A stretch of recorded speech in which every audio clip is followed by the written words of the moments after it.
The first question that we have to ask ourselves is, where do you lose sales to? A true just-looking buyer is someone that hasn't decided to make a change. You can understand the category the buyer is in, then you can actually speed up time. What's important is figuring out the role of the person that's talking to you on the business-to-business side. One of the most important things that a salesperson needs to do, it's actually a certain step in our entire 12-step sales process. Step 4. But what is step 4? What is that question? Hey, and welcome to the Jason Forrest Show. Today I'm with my wife, Mary Forrest, and we're talking about the $10,000 mistake that I as a salesperson make and other salespeople make. But the good news is by the end of this podcast, we're going to tell you exactly how to not make that $10,000 mistake that so many people are making earlier in their career and even as veterans. And so what is that mistake? That mistake, Mary, is not properly categorizing the buyer. So let's talk about that. Let's talk about how to categorize a buyer, what the importance of it is, why people don't categorize the buyer, what are some of the mistakes that people make when they don't categorize the buyer, how it again costs them tons and tons of money. So let's unpack it. Perfect. Well, I think that the first question that we have to ask ourselves is, where do you lose sales to? So I know from my career, it's very rare that I lose sales to a competitor. If I'm going head to head against somebody, that hand to hand combat, I'm probably going to win. And it's very rare that I lose it. But where I lose sales, where I started to notice where my sales were being lost, was not to somebody else. It was because they decided they weren't going to do anything. And that's where over and over, or when I would figure out, ghosting comes up. We're constantly talking about ghosting. But that's one of the things I would realize, that I didn't get ghosted because they decided to buy with somebody else. They got ghosted because they decided not to do anything and they didn't know how to tell me, or they were embarrassed about it. But it's not their job to tell me that.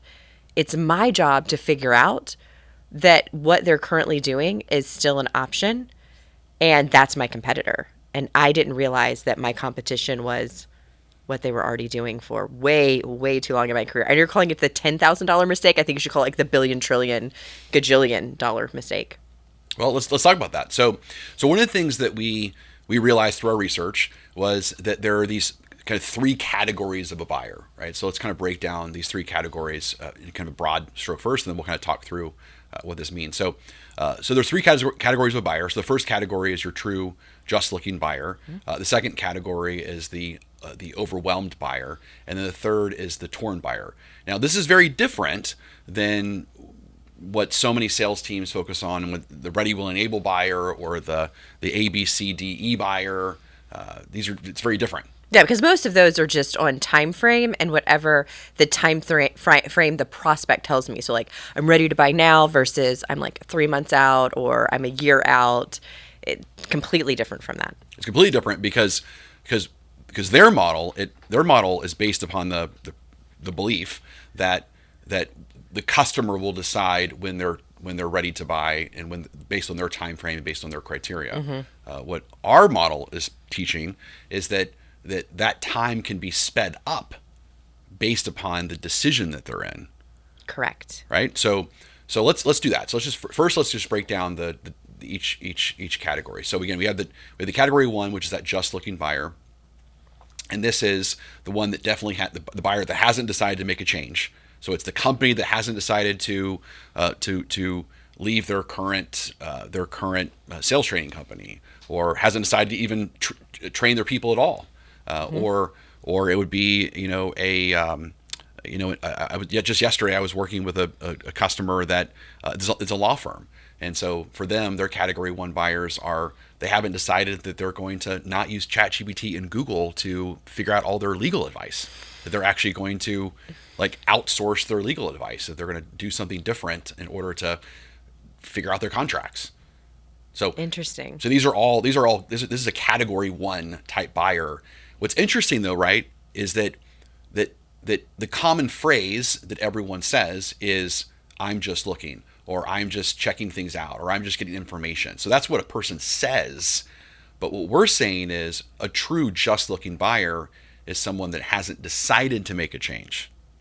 Correct. And so with the legal example, if a company also was already employing a legal team and weren't sure they were going to leave that legal team, they're also a category one. So it's whether it's ChatGPT and Google or an actual legal team, if they're still considering their current legal team or Google, they're still category one because there's still an option to not make a change at all. There's still an option to not make a change at all. Now, what's interesting is a lot of salespeople will hear that and say, "Well, that's not. I don't want to waste time with those type of buyers." Mm-hmm. Well, the problem is you're going to be a salesperson with skinny kids, which it's what the great Zig Ziglar would say is that you want to make lots of money so you can feed your kids very well. You don't want to have skinny kids as a salesperson. So I don't know if we could say that in this time period, but maybe we can. I don't know. But the concept here though is if you can like help these, if you can help the customer, one is a salesperson, if you can understand like the category the buyer is in, then you can actually speed up time. But most salespeople, because they're relying on, I need buyers that are ready, willing, and able. I need buyers that are further in the process. I need buyers like you can give me a buyer marketing that has definitely decided they're going to do something and they're definitely qualified. They're definitely interested. Then I can close all of those. Of course you can. Of course you just ask Apple. Yeah, of course. Of course you can. But that's not what that's not what sales is, and that's not Right. why we need salespeople making several $100,000s a year. Because if that's all it was, then you would just have a salary-based person that would answer questions and Or a help kiosk facilitate. with an iPad. Yeah, And kiosk and iPad, and exactly. you wouldn't exist. Right. You'd be making $16 an hour at Apple, helping them buy phones and watches, right? So, okay, so the first category is that category one buyer, and again, it's that true just looking buyer. So what that also says is it's possible a customer could say they're just looking, but they're actually further along in the process. Correct. So we have to be careful with that. Correct. Okay, so we'll talk about that probably a little bit later to figure that out. That second category buyer, that category two buyer, we're calling them an overwhelmed buyer. So now why do we call them an overwhelmed buyer? Well, what's interesting is that we think sometimes when I go into my sales mindset, that when somebody says yes to you, that then like, yeah, I'm definitely leaving this, that's when things get easy, and it is not. I mean, every yes opens up so many more questions. So if I decide that I am going to leave, we'll use the legal one. I'm going to leave who's currently handling all of our legal side of our business. Well, now, like, the sky's the limit. I've got to figure out, okay, well, do I decide to keep more of that money and go back to Google or ChatGPT? Do I go and find a friend who's a lawyer and ask them to do things? Do I find a big company? Do I find a small company?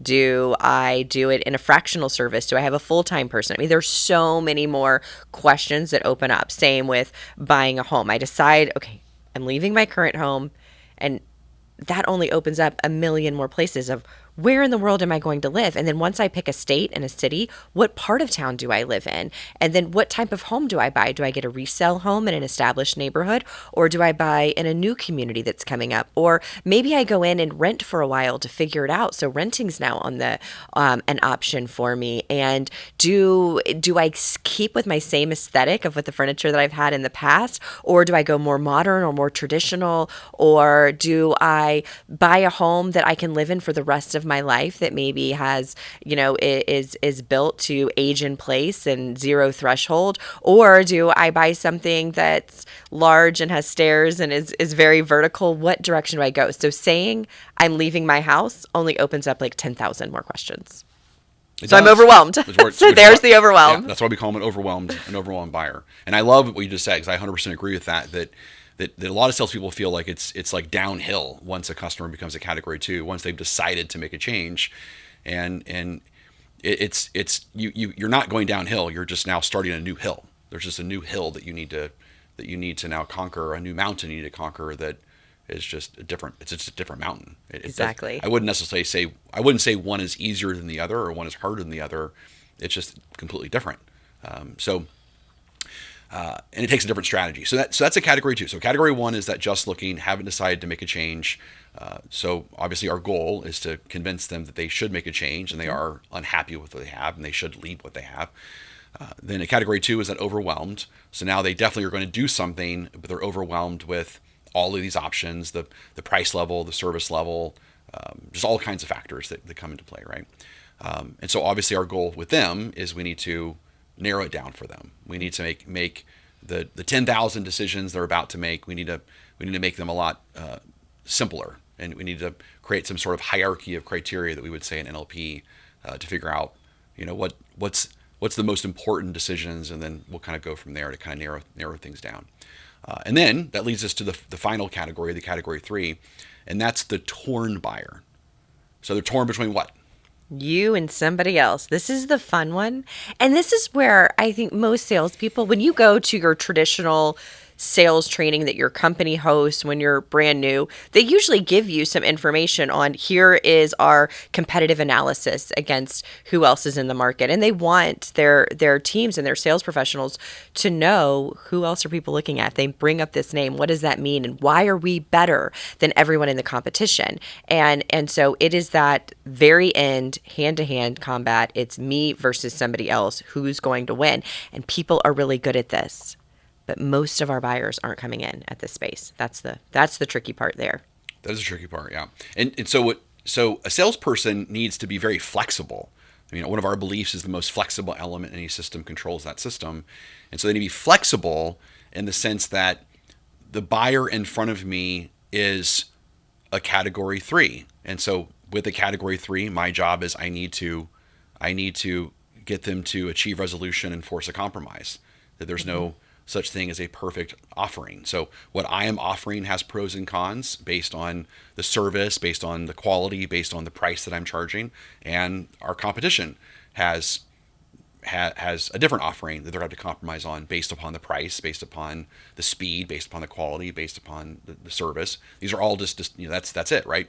So but step 1 though is I need to be very kind of grateful that this is the buyer that I have at this moment, and they're a category 3, and I need to be flexible on focusing on the decisions that customer needs to make versus the category 2 now all of a sudden, and that's a different experience versus a category 1, and that's a different experience. Right, and we don't know what pitch and what experience to give them if we don't know what category they're in. And you said earlier, a lot of them, almost everybody comes in saying, I'm just looking.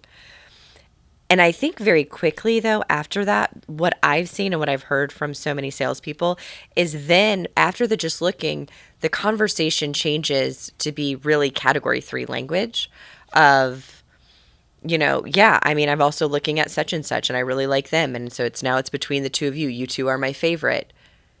But if we haven't categorized, a lot of times there's that hidden other competitor, which is what they're really doing, what they're doing right now. That jumps in. So I think just the same as they all say just looking, and they may be category 1, but they might be category 2 or 3. They all then change to not all, but most people will change to a category 3 language pattern, leading the salesperson to think like, we're right here. I'm so close. Like I've got all these hot leads. I've got all these hot ones that are getting ready to close. But if we haven't really categorized them, a lot of times they still are category 1. They're just speaking a very sneaky category 3 language. That's right. And we have to be careful with that because like on the business to business side, so in the business to consumer side, you'll probably hear language like I'm just looking or I'm just browsing or those kind of things are probably what people would say, right? But in the business to business side, it's I'm interested in your price. So I'm interested in what you like. We're a recruiting company, so we hear a lot of people will say, so I'm interested in what you're charging for a sales recruit, or my boss or my CEO want me to schedule a meeting with you to get some more information to bring back to them. Mm-hmm. So doing my due diligence. So, but we got to be careful with that because they're speaking the language. Like in that case, they're speaking the language of a category 3 buyer because they're wanting to talk about the price and they're wanting, or at least a category 2. But so if they're talking about I need some information, we could immediately take that and we could start selling them on category 3 decisions or category 2 decisions, but they haven't even decided yet if they're actually going to outsource their sales recruiting to a company like us or whomever else they're talking to. Right. Well, and what's important is figuring out the role of the person that's talking to you on the business to business side. Are they going to be the one that's implementing? Are they the one who is for keeping it or not keeping it. So on the business side, there's a lot of strategy there as well you can play with. There is. So what's the question? So what's the question that we teach in all of our classes and seminars to help categorize the buyer? Because I believe this is it, right? This is the right, the most important thing that one of the most important things that a salesperson needs to do. It's actually a certain step in our entire 12-step sales process. Step 4. But what is step 4? What is that question? The question is, have you definitely decided to leave your current blank? Or have you definitely decided to change from your current service provider? But the key there is definitely decided. Definitely decided, because we want to know 100% is what they're currently doing, is it dead to them? Are they over it? And so we know that we're definitely moving forward with something else. We just don't know what yet. So the first categorizing question, have you definitely decided? And if the answer is no, I might stay in my current home. I might keep my current provider. Then we know they're category 1.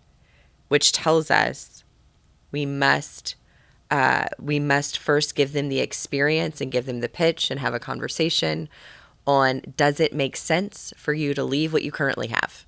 And I like saying it that way, like, hey, let's just see if it makes sense for you, so that they know that they're open to a conversation. And I do believe, because every class I have, and I took this from my own experience, but every class I have, I'll ask everybody there. I'll tell them, have you ever sold someone that you wish you hadn't sold? Doesn't matter how much you got paid, it wasn't enough.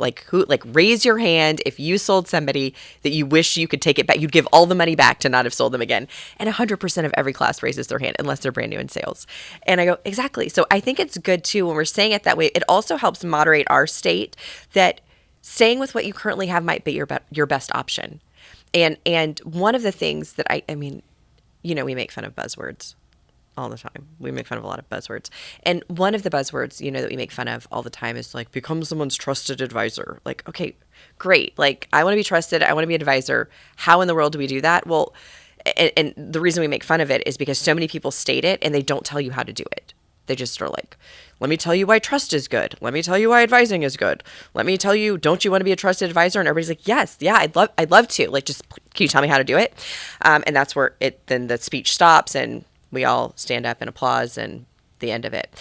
But that's how you become their trusted advisor. That's how you actually do it, is first saying, have you definitely decided? And then the agenda's, let's see if it makes sense for you. And leaving in your spirit and in theirs, it might not make sense for them. They might need to stay with what they have. And that's okay too. That's part of being the advisor. Also knowing you might get them there and you might later on find out they're better for a different person than you. It'll be rare that this happens. But I think leaving that space in your spirit and in your language patterns to allow that now really allows you to be able to help people. Love it. Yeah, 100% agree with that. So another question I like to ask, kind of with that, or at least not a question, but a statement I like to make is, so have you definitely decided to leave what you have? And then I like to throw something out there, and I'll say, before you answer that question, I'm not saying that we're even the best option for you right now. Mm-hmm. So I don't want us to make that decision right now, because I don't know and you don't know if we're the best option for you. So right now, let's just first decide, have you definitely decided to leave what you have? Have you definitely decided to make a change? Have you definitely decided to blank, right? And I think that's helpful, because I think a lot of times when you ask the customer, have you definitely decided to leave what you have? They might be thinking that you're asking them to buy from you. And I want to be really clear that I'm not asking that right now. And I don't think you should make that decision right now. I don't think we don't even know enough about each other to decide if that's correct. So I want to make sure I'm framing it correctly for them, that they can speak their truth to me, and their truth will set both of us free. So we can figure out exactly where they stand and where they are in the process. And then we can decide what that next step is. Okay, can I try that really Sure. quick? I want to make sure I heard it correctly. I'm going to try it. Okay, so have you definitely decided to leave what you currently have? But before you answer that, I want you to know that I'm not asking you to move forward with me. I don't even know if actually we're the right provider for you. but just have you definitely decided what you're currently doing is not working for you anymore? Did that work? That's it. That felt okay. Yeah, It was that's a little great. it was a little bit clunky, but that felt I like it. I like it more, and I definitely want to practice that more. I like it. Definitely worse. So just again, think about so many examples of this, right? So, have you definitely decided that you're going to leave your current home? Again, before you answer that question, I'm not asking you to decide, are you going to buy from us at this home? We're not there yet. It's really just figuring out, have you definitely decided that you're going to sell your current home or leave your current home? So it's clarifying. Same thing Good. with let's say again, let's say you are selling. Well, let's go back to us helping out the Army. So the best thing a recruiter could say when they're helping a kid decide if they're going to join the Army or not is, have you definitely decided that you are going to change your current life path, and that you are not going to go directly to college, or you're definitely not going to go to a trade school, or you're definitely not going to go work for Amazon or go work for a company? Have you definitely decided that you're definitely not going to do these things? I'm not asking you right now to decide if you're going to serve this country and join the Army, but have you definitely decided you're not going to do those things over there? Great. 'Cause Great. yeah, And because whatever they say, if we frame it, if we zoom out of what is our real job as a sales professional, and I think there's the way I always look at it is we have the job of my job is to sell this product or service. But if I zoom out, my primary service to the world, my primary job is to help remove ambiguity from people. And so if they're trying to decide on college or no college, that's our conversation, because my real job is to remove your ambiguity. And if you decide on, I want by the end of this conversation that if you decide college, you are all in on college and there's no looking back. You feel certain and secure and grounded in that. And if you decide, no, I'm definitely not going to college, great. Then you're not going to look back at college. College is not the right thing for you.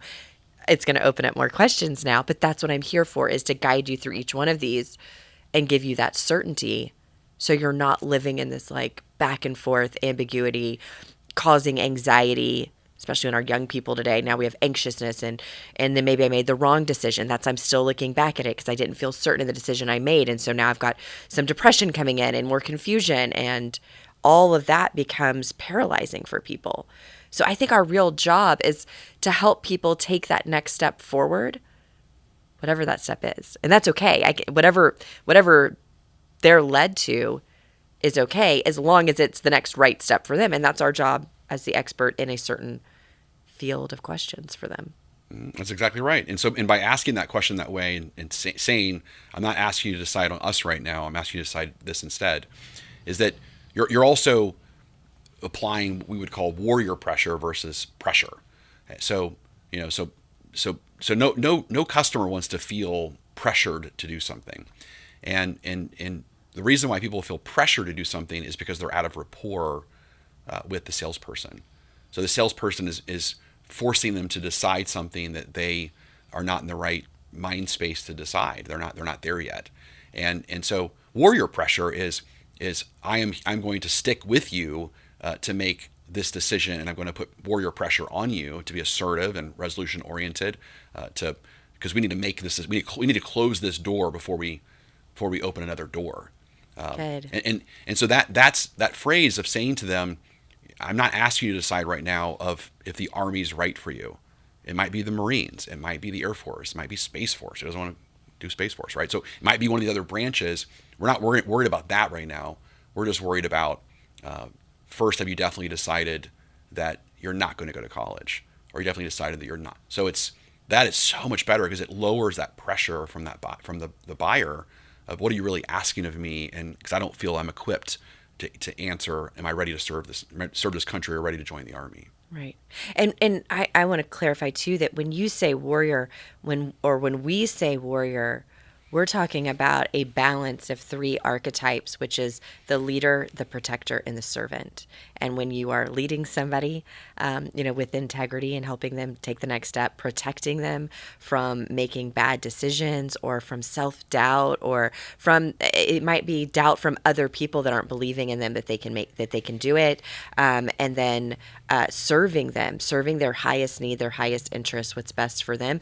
That balance of those three is what we mean when we say warrior. So that would be the leader, protector, and servant pressure that we're putting on them. 100%. Yeah, and that'll be 100% a new episode that we need to talk through. Okay, you've racked up maybe three today.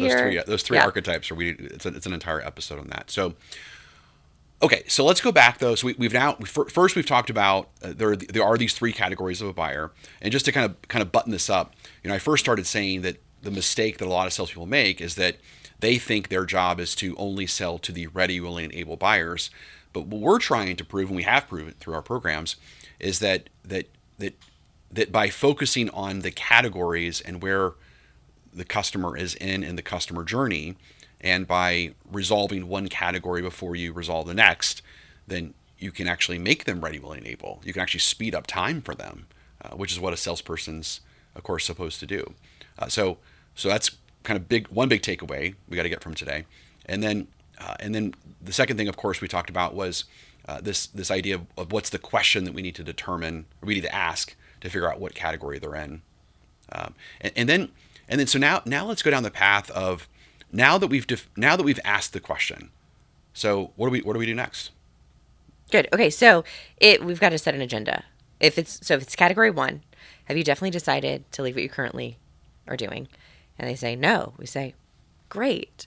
So let's just see, let's spend some time today and let's just make it our outcome frame to figure out whether it makes sense for you to leave what you currently have. And then we have your special thing on there. I'm not asking you again to move forward, just saying we're going to do it that way. Now, if they say, yeah, I'm definitely not going back. I mean, this thing's a joke. I'm not doing this anymore. And it's yes. Well, we don't know what category they're in. So they could be category 2. Which means they're overwhelmed. They could be category 3. And in category 2, right, we have little checkpoints along the way. So when we're looking at, moving our home, the next questions are, well, have you definitely decided on this area, this state? Have you definitely decided on a new home versus a resale home? Have you definitely decided on this part of town or this area? And so we're going to narrow it down that way and wait until we hear a no. And then they just told us the next decision that they need help with.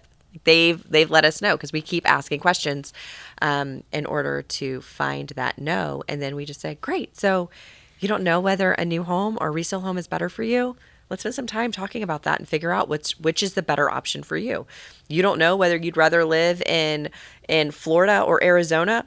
Let's spend some time talking about the pros and cons of both and figure out, are you more of a Florida person or are you more of an Arizona person? Let's figure that out. So wherever they say no, if there are no no's and they're truly a category 3, they're like, Mary, I am buying a house today and it's either from you or it's over here from this person. Great. Let's figure out if you're one of us or if you're one of them. Either way, today's going to be a great day. You're going to have a new home. So congratulations. Let's just figure out where that home's going to be. It's great. Okay. So then they're going to obviously apply these different protocols, which is important. And so what's the mistake? I want to make sure that everyone's clear on what the mistake is. So what's the mistake that the salesperson makes if they don't categorize the buyer? What's the pitfall? Like, what ends up happening? Oh, I don't even have to talk about this for other salespeople. I'll just talk about this for myself. Personally, when I look at all the money that I've lost, is if I don't do it, then I get excited, right? As a salesperson, man, I love the juice of making a sale. I love the high of that and the fun. And so I lose my mapping system and I get excited and I move too quickly, and I now am not serving the person in front of me because I'm talking about, the next steps of moving forward when they're not there yet. And then what happens is a couple of options happen. One is they do the thing where they're like, I'm really tired. They zone out. I need to go eat, and they leave the appointment with me. They leave the meeting with me. and they get off the phone to go do whatever their next thing is. And then I don't hear from them anymore, because when we don't hear from them, we weren't giving them value. And we'll know we weren't giving them, but I'm like, I was so good. Like, I was telling them really good stuff. I was funny. Like, what's happening? No, what's happened is that I was missing the mark. I wasn't meeting them where they are. So that's done. So they ghost me at that point. The other is, sometimes you're so good that day, they buy from you. And usually what I'll see is, if they buy from you, but they jumped ahead and they didn't really go through all of the process and all of the soul searching and figuring out that they need to do to move forward, well, that's when they cancel on you. And they cancel early. And all of a sudden you're like, why are all these people canceling? What's going on? And they bought too quickly. They didn't. So now they purchase, but everything's not resolved. So now they're left on their own to try to resolve it, which we never want to do.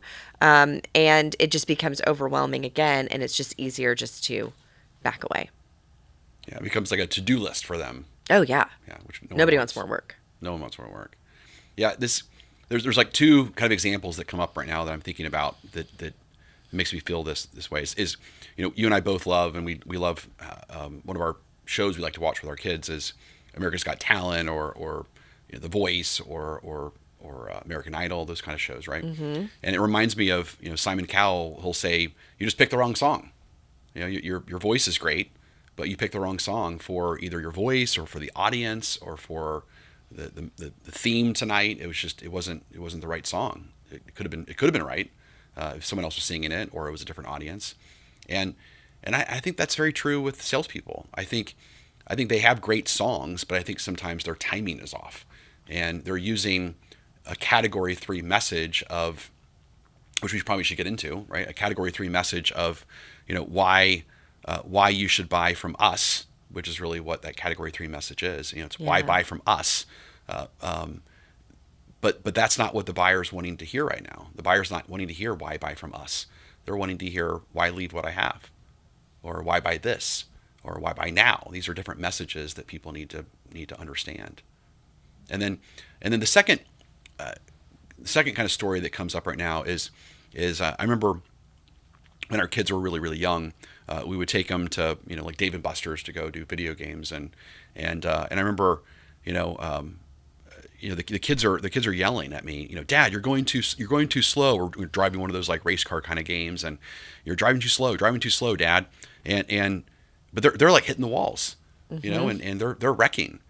And what I kept telling them was, slow and steady. Like, you want to go as fast as you possibly can, but you want to like not crash. And to me, I think that's true with salespeople too. I think the goal is to go as fast as you possibly can and not crash. But so often, the salespeople are not. They're not figuring out where the checkpoints are. They're not figuring out, which category of buyer I have in front of me, and I need to, as fast as I possibly can, I need to resolve this category. I need them to decide to definitely do something before I can worry about narrowing it down, or before I can get them to choose to buy from me. And if we don't do that, then the salesperson crashes and they never get the sale. So here's a fun or not fun question. How much money do you think that you lost, that you've left on the table before you figured out categorizing? I want you to add it up right now. I want to feel, and I think everybody should do this to really feel it, to feel the importance of it. I mean, from a commission perspective, I would say I probably lost, probably over $1 million in commission. I would say at least, maybe a couple million in just commission alone. And that was when I was an actual salesperson. By the time I became an owner of a company, I had learned my lesson. But I would assume, from an organization's perspective, think of the millions and millions and millions of dollars of lost revenue that the organization's not earning because of this huge mistake. This is a huge mistake. I remember, I think the time, I mean, I can think of a lot of sales that this is the reason that I lost it, but it was not categorizing is why I lost the sale. But the one that was the most painful, that stuck out to me, it's because I knew. It's at a time, you might even remember this sale. I mean, by this point, I, had been a top salesperson in many different places. You and I were working together. I think I was even teaching and training So I knew it that well that I'm teaching and training. And I get somebody on the phone, and she is so excited to talk to me. And I think that you and her had worked together in the past, and she had worked with another trainer of ours in the past, and just was so excited. And she's told me, she said, Mary, because I know Jason, and I remember working with him in the past, we aren't even looking at anyone else. We are only talking to you guys. We only want to work. We only want Jason's content. We're not thinking about anybody else. And my brain hijacked me so bad. I was like, I could feel the money coming in. I was like, I'm going to have a signed contract. I probably went to our meeting that week and was like, I'm going to close this much this week. And great conversation. So much fun speaking with her. It was wonderful, but I did not follow my process. And she stops answering my phone calls, and she misses a meeting with me. And now she's not responding to my emails, and I can't figure it out. And probably because I'm relentless, I think it was probably, I don't know, 3-6 months later, I'm still calling because I'm not going to let it go. And if you're going to say no to me, like you're going to say no to me. I'm going to make you say no to me. Like you're not going to just ignore. I will not be ignored. And so I finally got her on the phone, and I said, what happened? What's going on? And she's like, oh, Mary, we just decided to just keep doing our weekly book study that we do as a sales team. And we just pick a book and we go through the chapters, and that's the training that our team does. Like, oh my goodness. She was a category 1 the whole time. You know what I didn't ask her about? What have you been doing for training? Didn't ask her. Why? Because I got so excited that she said, we were all the only person she was talking to. I didn't ask her, about the team and where they'd been learning from. I didn't ask any of those questions. And I definitely didn't ask her, have you definitely decided that you're going to use an outside training company? And I can still picture her face. I can still hear her words. It still makes me feel sick at my stomach. But where it was a blessing is because that was so painful. And I think more than the conversation with her, beating myself up from it, and then having to come back to our meeting and be like, I didn't categorize. And that sale I've been saying week after week that I'm right about to get, not happening. They're not moving forward. It's not happening. The pain of going through that and making that announcement was the moment for me that I was like, I will never not categorize somebody again, because I am never going through having to hunt somebody down for 6 months and go back into my sales meeting and tell people the thing I said that I'm definitely getting, I'm not. Like that was a gut punch. I'm never doing that again. Well, so what you're learning, I hope everyone's learning right now as well, is that they've got to stop doing this subjective rating system of, hot, warm, cold, or 1 chili pepper, 2 chili peppers, 3. I think I saw that on CRM recently. I was like, oh my God, why are they doing chili peppers? So they got to stop doing that kind of stuff, right? And instead, they got to really try to provide some sort of objective reality to this thing, based on it. Just because a person is very talkative, and just like in that case, they said, hey, we definitely want to use we're very excited about Jason, or they kind of say these messages that are category 3 messages.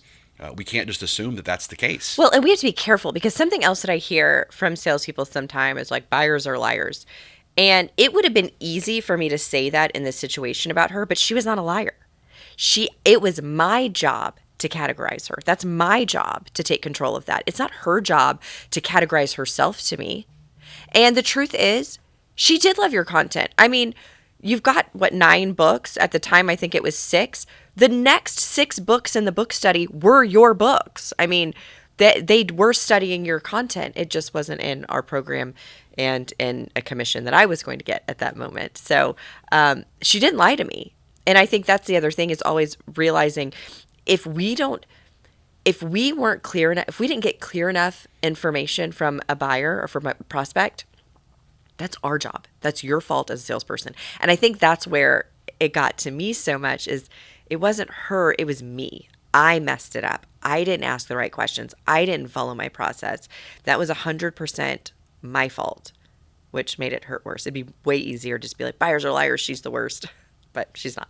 Yeah. She was great.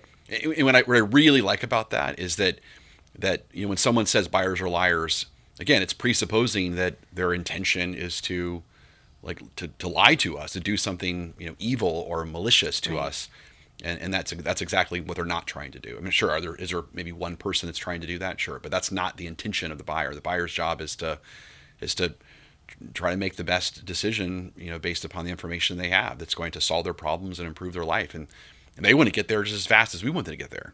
Yeah. I mean, they don't want to procrastinate life improvement. I'll put off improving my life till next quarter. No one wants to do that. So they want to get there just as fast as we want them to get there. Yeah. Well, it's good. And I can look, I did the math the other day. I was trying to think, I was like, how long have I been in sales? I'm just like, oh my gosh. Okay. Once I got to 20 years, I was like, I'll just stop counting there. So 20 plus years in sales. And I can only think of one person that did like lie on purpose to me. Like, didn't tell me the truth, wasn't a good person, definitely wasn't being truthful with me, but only one in over 20 years. That's a pretty good ratio. Most people, yeah, they don't know, or we're taught to go in and have category 3 conversations. We're taught their honesty is, hey, let me be honest about who else I'm looking at. They didn't know to be honest to tell you they might not make a change at all. They didn't know to do that. So it's our job to guide that conversation. Good. Okay, so let's shift gears. I'll make sure everyone gets this before the episode's over. And that's so first we have to understand that we have to categorize the buyers, and we need to ask those very important questions to figure out what category they're in, and then we need to focus on pivoting to like the appropriate selling messages that we need to be mastering inside of each of these categories. So let's kind of talk about that. Very briefly. I'm sure we'll have an entire another episode on just kind of breaking these different messages down. But so for a category 1 buyer, we have really kind of 2 selling messages, and that's why leave what you have and why buy now. Those are the 2 selling messages for category 1. Mm-hmm. A category 2 buyer is why buy this. So it's why buy this product, why buy this service, which again, there's a lot of criteria with that, because it also is like what level. Again, are you a mom and pop? Are you a national? There's different levels of even why buy this. And then for that category 3, that torn buyer, it's why buy us, which is interesting because most companies, they focus on which message first, no matter what. Why buy us? Yes. It's the opening line. Yes. And so what our research has said, and I believe please put in the comments below if you disagree with us or you guys have that same experience, is that from a buyer's perspective, so everyone listening right now, just think of yourself from a buyer's perspective. Do you really care that the company feeds the homeless or has a nonprofit, or do you really care about that they've been in business for 30 years, and do you really care about that kind of stuff until you're a category 3? I mean, if you haven't decided to make a change, if you're not really clear on exactly what your buying criteria is and what service level you're wanting, what price you're wanting to spend, it's like, do you really care about that About Us page on the website? Right. No, I mean, the way I always think about it is, if we were on our very first date and you sat down with me and you were like, let me tell you what my daddy does. And let me tell you, I know, I said it, I wanted that reaction. Why would I say my daddy? Exactly. But that's what we're doing when we say, let me tell you about the history of my company, and I'm a 3rd generation. Let me tell you what my daddy does, right? Let me tell you let me tell you when my family first came to the United States, and let me tell you, and you're like, I don't care about all this stuff. But when we're going to get married, and I know I'm going to spend my whole life with you, and I want to know everything about you, and I want to know about what community service projects you do and where your family came from and what your father did. And I want to know those things about you at that point, once I'm invested in you and once I realize that we are a good match. And I think it's the very same thing when we are when we're selling to somebody. If our opening line to them is like, let me tell you about the history of my company, I'm like, I don't even know that I like you yet. Like, I definitely don't want to go through a history lesson. It's not interesting. It's only interesting once I'm now part of the family of your company. And once I'm part of that and I'm appreciative and I am connected to you and to your service and products, well, now I care about who you are. And now I care about how long the company's been in business and what you care about in the community. But I don't care until I'm invested in. So it's not that the message is not important. It's just the timing of that message that's so important. That's perfect. So again, to be clear, so the four selling message that every salesperson must master is why buy now, why leave what you have, why buy this, and why buy us. So those are the four selling messages every salesperson must master. So what would be some practical advice, some tips that the listeners right now could immediately walk away and say, okay, if these are the four selling messages that the salesperson must master, what could they start doing to build up those four different selling messages? Well, I think, I would start with the category one messages, because in my experience, that is where most prospects are majority of the time, or it's what trips us up. There's definitely industries and times where the economy is so supportive that everyone's coming in at category three, and we have waitlist markets, and but that's not the norm. So I would start with your category one messages and really thinking about, you know, the easiest way is think about people who have purchased. Why did they decide to leave what they currently have? And if you don't know, call them back and ask them. I think if anybody that you have relationships with and you're like, man, I missed the mark, I don't know the answer to that, call them. People love helping other people. And when you start it, I think in any voicemail or any conversation saying, hey, I need some help. I want to serve other people better and I need some help right now. Would you give me some advice? Most people say yes. And so say, what caused you? How did you finally know that you were going to leave your current blank, whatever it is? How did you know? What were the decisions? What were the conversations that you were having inside your company or inside your home? What were you thinking about? And build from that, collect stories about it. Because when we can connect, one, it helps us when we have those stories to emotionally connect to the next prospect in front of us that has a similar story. But then we can also share that with them as well and helping guide them. So I would start on the why leave what you currently have and have a list of reasons why it makes sense for somebody to leave what they currently have. So you can ask those questions to somebody. So that'd be my number one starting place. Good. So then really we could just use that research and turn that into little selling messages. Mm-hmm.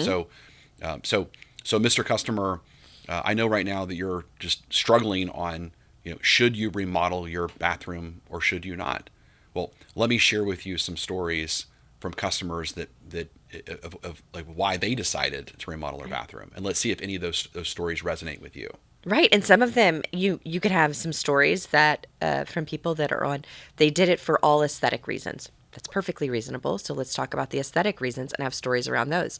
Some people might be making a change in their bathroom for safety reasons. So let's have some stories and some empathy and understanding. So if the person in front of you, it is safety reasons, you have stories around that. Maybe there's a change in need where bathtubs used to be accessible and they are not anymore for you. And so there might be an accessibility reason. And so knowing all the different reasons why somebody might need to make a change and having stories, one, that connect to your heartstrings. So one, puts you in their place. I think developing empathy as a sales professional is really important and allows you to have a deeper conversation, and then you share those stories.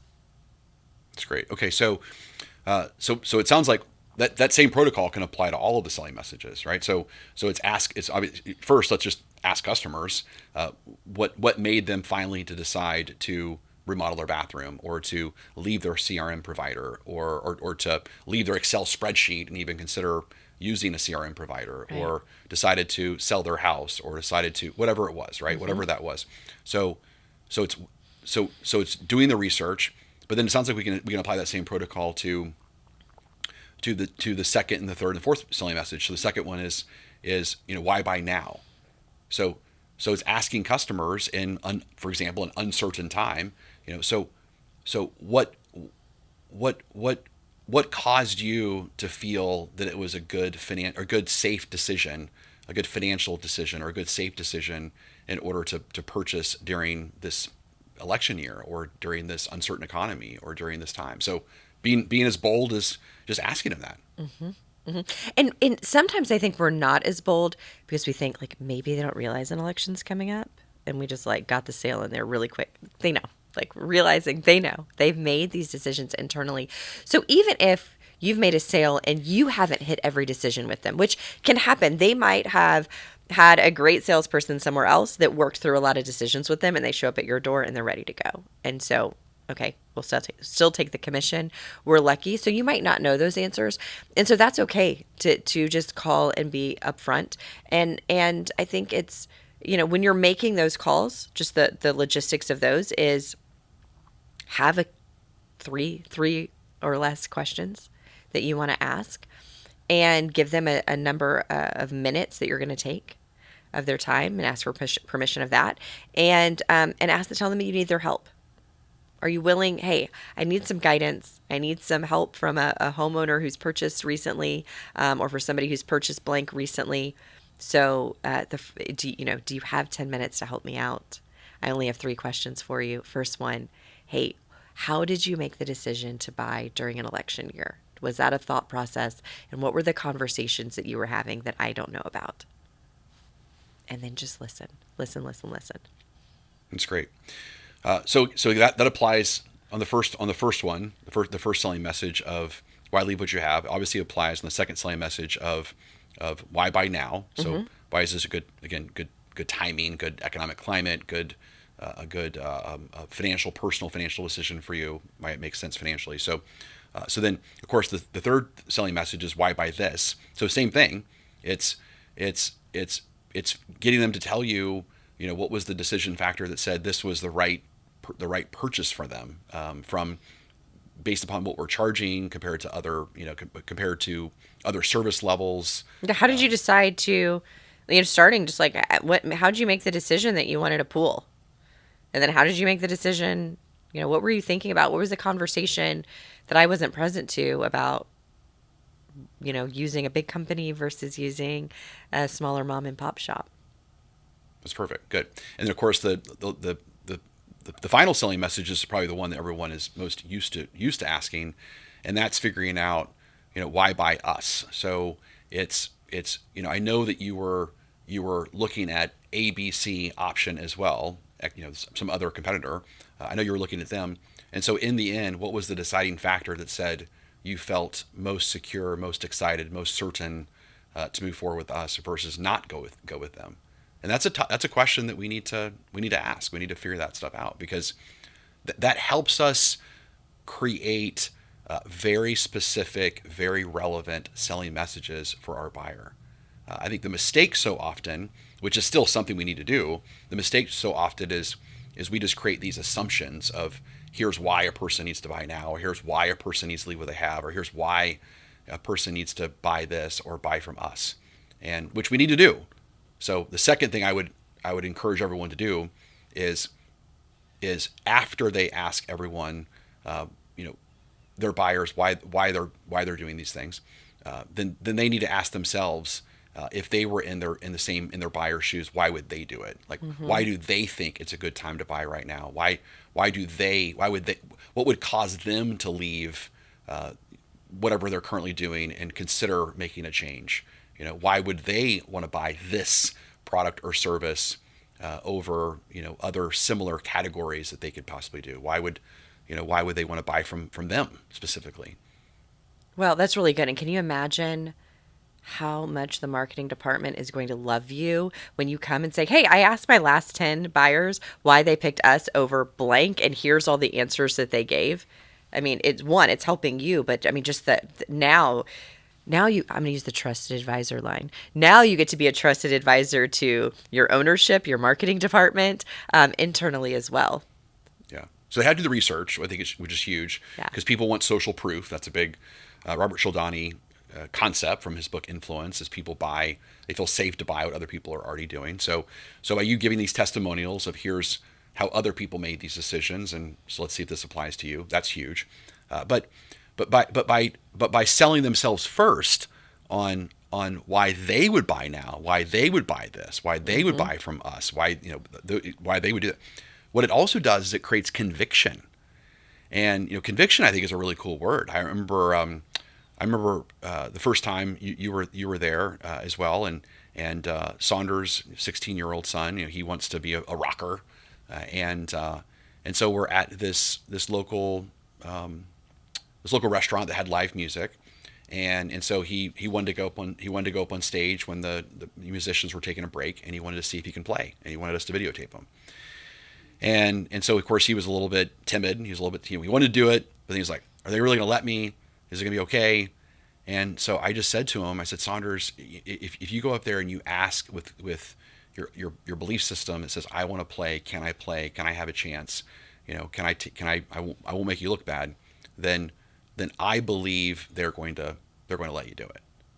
And what's interesting is the reason why he went up there and did it that night is because he noticed my belief that I was right. Mm-hmm. Like he was like, so conviction is really interesting, right? Conviction is the person's looking at the other. So like the buyer is looking at the salesperson going, does the salesperson believe this is a good idea?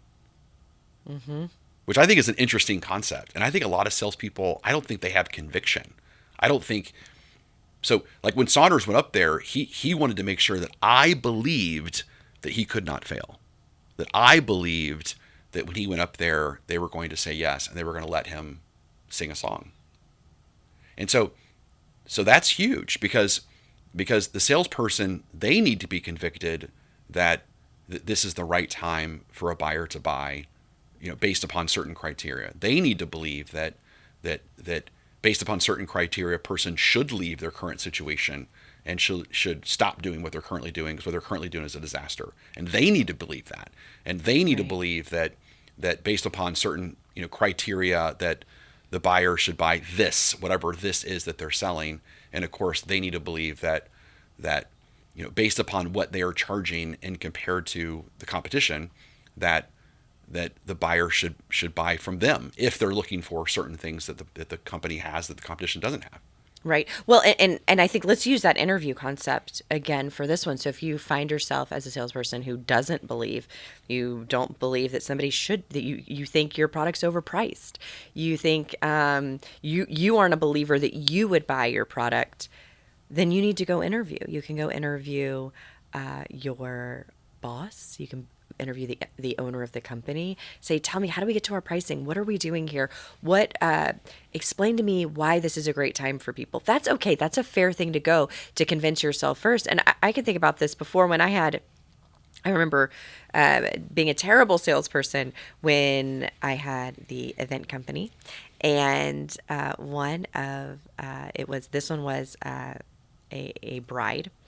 I loved the corporate side, but I also had brides. And I had a bride, and I sat down with her and her father, and they told me that their budget for flowers was $40,000 for the wedding. And I was like, what? $40,000 for flowers? And tried to unsell them on that because I didn't think that somebody should spend that much money on flowers until I did the same thing here. As I went and asked other people about, how did they come up with their flower budget, or what did you like about the flowers, or why did you spend as much as you did? And once I got that, I was like, okay, and to remind myself, this isn't my money. It is not my job to tell other people how to spend their money. It is my job to understand where they're coming from, what's important to them, and to execute on this vision. And it's the same for us now. If we think, oh my gosh, we're charging what for what upgrade or for this service? Oh my gosh, what? Well, if it doesn't feel in alignment with you yet, that's okay. It's okay to not be the target market for what you're selling and still appreciate it for who it is the target market for. You do not have to be the target market and the buyer to be a great salesperson, to be an ethical salesperson. You just have to be able to understand and put yourself in their shoes and empathize and understand, and then not get in your own way. It's brilliant. Thank you. It's brilliant. Okay, so let's wrap it up for everyone. Let's leave people with some very actionable kind of takeaways. Again, I always want to make sure that we're teaching people things to think about differently, to do differently, and to say differently. And so with that in mind, tell me something that a salesperson should say, do, or think about as it relates to categorizing their buyers. They should say, have you definitely decided to leave what you currently have every single time? Thank you. All right, Jason, tell me something that a salesperson should say, do, or think about. I'm going to leave it there. Awesome. So as it relates to categorizing their buyers, it's all about It's all about just being really mindful of which category are they currently in, so that I can apply the appropriate selling message. Okay. Thank you. So tell me something that a salesperson should say, do, or think about as it relates to categorizing their buyers. They should think about or see in their mind's eye checkpoints along the way from where they show up today to the close, and not just think about here and close. Like there are checkpoints along the way, see them, check them off. That's how you get to your close. I like that. Thank you. Jason, tell me something that a salesperson should say, think, or do when it comes to categorizing the buyer. They need to do the research. So they got to do those two things we talked about. So one, they've got to research the customers that that they've sold to, and honestly, customers that got away, on to get information around these four very important selling messages. And then number two is that they have to sell themselves first. They have to be able to answer those questions in order to have the conviction they need to communicate that to their buyers. Thank you. So tell me something that a salesperson should say, do, or think about in order to categorize your buyers. They should recategorize throughout the process. So, if I categorize and say, you've definitely decided to leave what you have, they say no, we have a conversation about it. I need to go back and say again, okay, so now we've had this conversation. Now have you definitely decided to leave what you have? So we need to know that.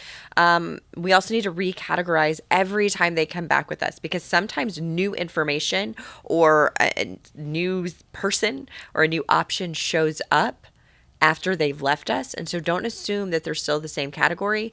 Recategorize when they come back with you, just to make sure that you guys are still in rapport. That's good. Thank you. Thank you. I like that one too. Yeah, that's good. Okay, thanks.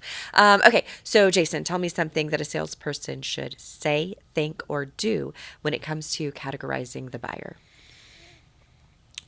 Is be careful that you're not being sold by the buyer, that based upon the language they're using. So a buyer has not been trained, on how to buy properly. They just don't know. So they're going to ask things like, what are your prices, or what are your incentives, or they're going to want to learn about you as an organization. They might ask you questions that are category 3 type questions, but the buyer's not ready to go down that path. And so we need to be aware of that sometimes the language they're using is not congruent with where they are with what category they need to focus on. And then we need to do a much better job of really controlling the sales process and telling the customer that I'm so glad that you're interested in blank, and I promise you in about 15 minutes we're going to cover that right now, so I don't overwhelm you, or I don't make this a more difficult decision than it needs to be. First, let's resolve blank, and once we do that, then we'll talk about blank. And just like explaining that reason to the buyer. The buyer's fine with that. They have no problem with that, because again, they don't understand the language. It's like we're in a different country right now, and we're speaking different languages, and we have to be able to translate what they're really asking and what they really need to know based upon where they are in the buyer's journey. Nice. Thank you. All right, final one. Okay. So tell me something that a salesperson needs to say, do, or think about in order to improve on this whole concept of categorizing their buyer. I think realizing that it's never too late to categorize. Something that our NLP coach, Susan Stageman, said once that's really stuck with me is she would talk about learning being a through time process. And for me, definitely sales learning is a through time process, meaning it's not like this moment I learned it. So sales is more like learning to drive a car. Like I remember the first time that I got behind the wheel of the car with my dad next to me in his biker helmet for his safety and for embarrassing me with the neighbors. I remember that moment very vividly. I remember driving us here today. But I don't remember that moment where it just became second nature to get in the car and to drive and get on the highway and off the highway. I don't remember that. And that's how sales is. Like, we're not going to remember that moment that it just all clicks and comes into place. And so with that, that means we're going to have because it's not a like turn on moment, we're going to have mistakes. So if you get to like the very end of your hour or your 6 hours or your sales pitch and you realize you didn't categorize, you can still do it. You just say, oh my gosh, I am assuming so many things, but I didn't directly ask you this. Because of all the conversation we've had and everything you've told me, have you definitely decided to leave what you currently have? Or let's say you end the first conversation and you forget it. Pick it up on the next conversation or give them a call back before you send information and say, I was about to send you some information, but I wanted to make sure that it was the right information for you. And I realized I did not ask you this before. We were having such a good conversation that I completely forgot to ask you if you have definitely decided to leave what you currently have. It is never too late. And so if you forget, no big deal. Just pick it up and ask it right then. Ask it the next time. No big deal. That's great. Well, the biggest thing I want everyone to get out of today is, and this is kind of a crazy thing coming from me, probably what I'm going to say, is that just to be grateful of the buyer they have in front of them, and to not start off on the wrong foot by, oh man, I got a category 3. I mean, I got a category 1 buyer, and they're just looking. They say they're a year out from making a decision, and I don't have time for them, and I need to sell now. And like, I want them to be grateful that sometimes, majority of the time, they're probably going to get category 1s. Very less time they'll get category 2s, and then even less they'll get category 3s. And it's also seasonal. Sometimes all of a sudden they might be in a season of life where they're getting just a bunch of category 3s, and it's like, oh, well, this is really easy. I just need to focus on getting them to decide to choose us over the competition. And then other times there's not. But the other thing I want people to realize, what I think is important, is be careful what you wish for. Because we do a lot of business consulting. And sure, every business out there would love. Every business owner would love to snap their fingers and figure out a way to all of a sudden turn on only category 3 buyers. They have hundreds of category 3 buyers knocking down their doors and saying, I'm interested in you. It's between you and your biggest competitor. Please tell me why I should go with you. I mean, of course, every business wants that. But the problem is it's inverse, because the second a business figures that out is the second a salesperson is off of commission and is onto a fixed salary. And again, Apple's the greatest example of that. Apple has a marketing machine, with their products that they're offering. So they have phenomenal products, they have phenomenal marketing, and those two things have enough category 3s that are coming into their door. And so they got salespeople making 16, 17, 18, $20 an hour. And so we got to be careful what we're asking for. So I'd rather the salesperson shift the mindset and say, dear sales God universe, I hope that I consistently get category 1 buyers, because category 1 buyers means you're going to make a lot of money when you're really good at converting those category 1s into category 2s and 3s and eventually buying from you. That's the game changer. So we've covered a lot today. The whole message started off with the $10,000 mistake that salespeople make. I would agree that it's cost me definitely over $1 million in commission, and business owners even more in lost revenue. But we've also hopefully helped people uncover that the way that they were taught something in the past with the whole chili pepper rating system, or the lukewarm or hot, or the ABC or ready, willing, and able, is just it's not going to work. It doesn't work anymore. It never worked. But no one ever had a better way, hopefully, until now. Mm-hmm. And it's about focusing on the categories, focusing on meeting the customer where they're at, focusing on applying the relevant selling messages, obviously the decisions that need to happen. These are the things that salespeople need to do. And if they could do these things, then they would 100% would give themselves a huge pay raise. It gave me a pay raise for sure. When this was the first step that you quizzed me on after every single sales call, and changed everything. So it's my favorite. It's my favorite of the steps. Thank you.